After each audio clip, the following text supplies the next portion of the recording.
Hey guys, Jarek here, and today we're going to be looking at the WE PX4.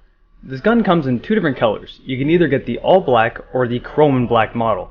As you can see here on the box, I got the chrome and black. At first I was trying to find the pure black gun, but I decided to settle on the chrome one instead because you can't find the black one as easily. With that said, I think I like the chrome model a little bit more. I know that's personal opinion, but now that I got it in my hands, it looks very nice. And I did notice with the black model, it kind of comes in that die-cast gray. Now the real PX4 does kind of have a gray finish to it, but it doesn't look like it's die-cast metal. And the chrome on this gun does look very shiny and very good. However, it is very easy to put fingerprints on it, and you'll see that throughout the review. Now the first thing I need to say about this gun is that it's not actually made by WE. I don't know who actually makes it, and you can't really find any specific answers online. However, everyone does classify it as a WE made product, so I put that in the title just so people can find this review easier. It doesn't really state what company makes it anywhere on the box. It does state high grouping multiple times, but that's usually a poor translation basically saying this gun is accurate. However, it does say HK multiple times, which usually stands for Hong Kong, so I think it's safe to assume a Hong Kong clone company made this. With that said, the quality is about what you'd see in a WE, maybe a little bit more. The box is nothing special. It's just a cardboard box with some styrofoam and bubble wrap inside of it, but it'll get the job done while it's being shipped. Inside of the box, I find a standard instruction manual. Plenty of Chinglish in here, so once again I'm pretty sure this is a Hong Kong clone company.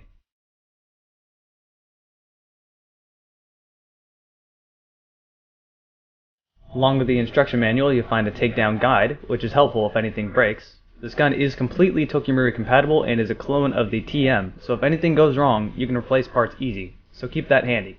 Also inside the box you'll find a gun, the magazine, and two back straps which drastically change the way the gun feels.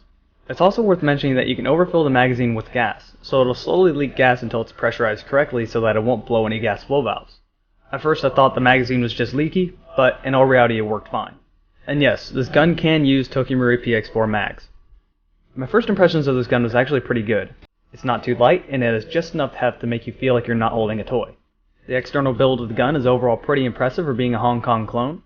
The grip is a durable fiber plastic much like Palmer, and the slide is machined aluminum. Any part that needs to be metal is metal, like the decocking lever, hammer, trigger, takedown releases, mag release, and mag. This gun is absolutely covered with authentic trademarks, all true to the real PX4. It's worth mentioning that a lot of sites are selling this in two different parts, a lower receiver and upper receiver, so note that you might get a different serial number on your grip that you will on your slide. I luckily got the same serial number for both.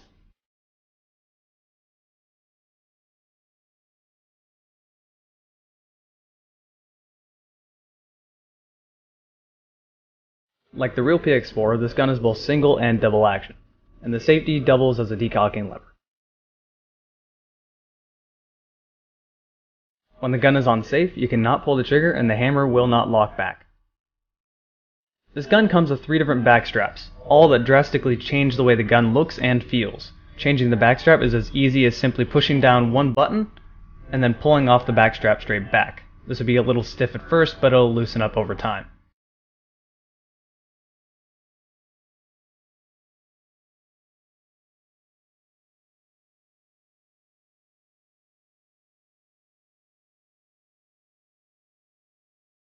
The most interesting part of this gun is definitely its rotating barrel. The theory behind the rotating barrel is that part of the recoil will be channeled into rotating the barrel itself and decrease recoil overall. This also doubles as an extra locking mechanism to ensure that the bullet is locked into the chamber correctly. Extra fun fact of the day, this is not Beretta's first rotating barrel mechanism. In fact, the PX4 is really just an enhanced version of the Cougar that they discontinued in 2005 when they sold the Stoker because of the PX4. The hop-up unit is very easy to access and is completely toolless. Just pull the slide back and it's a little wheel inside of the chamber. I found the hop-up unit to be incredibly effective, and the rotating barrel actually reduced barrel wobble on the inner barrel. At 150 feet away, I was able to hit a headshot target 8 times out of 10 using propane and 0.2 gram BBs. This is a very accurate pistol.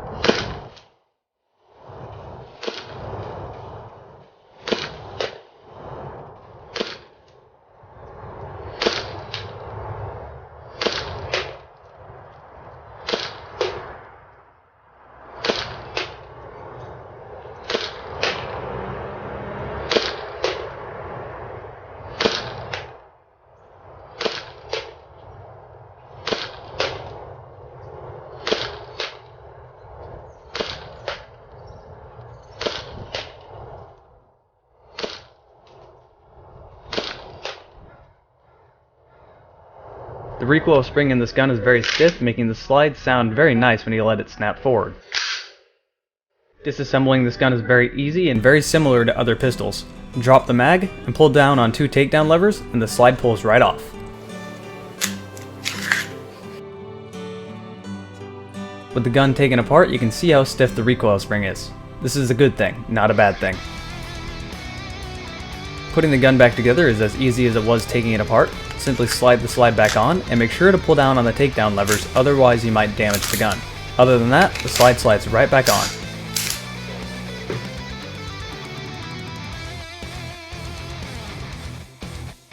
The sights are your standard pistol sights, 3 white dots, and they're adjustable left and right. This gun shoots at about 280 to 300 feet per second using propane and .2 gram BBs, which is absolutely perfect for a pistol. It's not shooting too weak, yet it's not shooting too hot. The rotating barrel does not seem to hinder the way this gun performs at all. The slide still feels very, very smooth. Final conclusion for this gun, for it being made by a Hong Kong company that no one knows by name, it's overall very high quality. It's definitely a very accurate gun, it's very fun to shoot, and it is pretty decent on gas efficiency. You can get about 2 to 3 magazines off before you run out of gas. Now would I recommend you getting this gun over the TM model? I'm gonna have to say yes to that, just because of the cost. This gun is only around $100, give or take $10 there. And the TM is around $200, and that's all plastic, so you're gonna be spending around $50 to $100 more just by getting a metal slide. And since this is a clone of the TM, if anything goes wrong, you can simply replace the parts. So, for the price, this is definitely a better buy. Now don't get me wrong, I'm not saying the TM is bad, and the quality inspection is probably better on the TM, but for the price, it is definitely a better buy to go ahead and get this metal clone. That about sums it up for this review. I hope you'd enjoyed it, and I'll see you guys next time.